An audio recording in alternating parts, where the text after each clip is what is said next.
that this time last yearing, I think it's really, really, really common. I remember I did it, right? You know, like this time last year there was this, and this time last year we were at breakfast, and then this, right? I think there's just something in the way the body remembers something so momentous, right?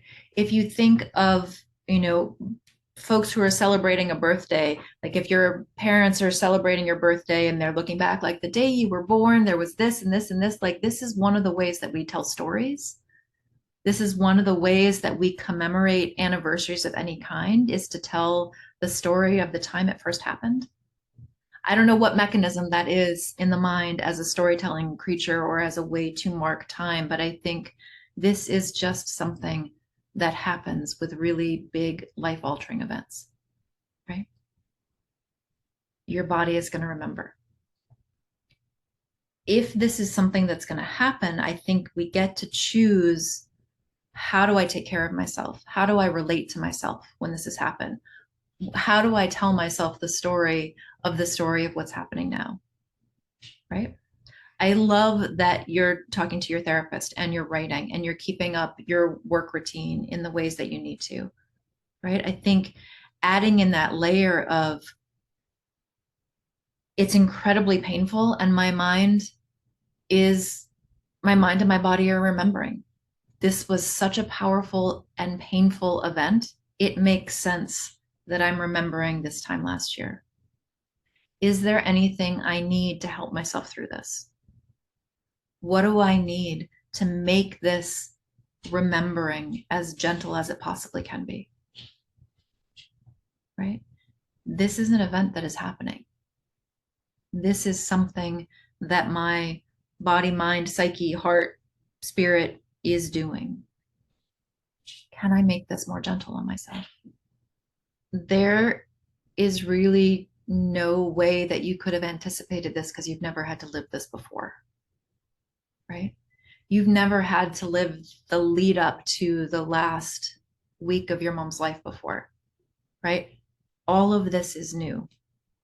And I think one thing that you can do is you don't have to know how to take care of yourself through this entire thing because we don't know what it's going to be like, right?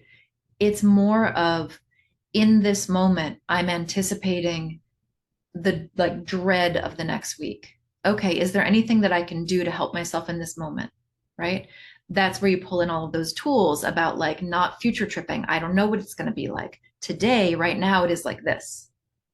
Right now, it is like this. I am dreading the days to come, right? Bringing yourself back to that present moment. I don't know what the next week is going to be like. Right now, it is like this. What do I need right now? That's where you lean on all of those cool tools that you have and that you're familiar with and comfortable with, right? When I'm ruminating, I bet this isn't the first time in the last 51 weeks that you've ruminated on a difficult image or a difficult memory, right? What's helped you in the past when you catch yourself ruminating on something? Yeah. It's that sort of thing. So don't worry about what is my strategy for the next week so much as my orientation to the next week plus is, I've never had to do this before. I have tools that have helped me in the past. And in any given moment, I can ask myself what I need and I trust myself to respond. I think honestly, like that's the most efficient way forward. You've practiced a whole lot of things over the last year. We can't necessarily name every single thing you're going to use for the next 7 days because we haven't met those days yet. Yeah. But you do have a practice and a habit of checking in with yourself, asking yourself what you need in this moment, and doing the best you can to respond to that. Yeah. It's like you know a storm is coming, but you know where your exits are. You know where the most stable thing is that you can hold on to, right? We don't know what that storm is going to look like, but we know how to prepare for rough weather. One of the things that I love about this group is that y'all very often have conversations in chat that I'm not aware of until the very end, which is great because I'm paying attention to the person that I'm speaking to. So I'm gonna give you what my experience was. So Matt's death was a freak accident completely out of the blue. And I know for me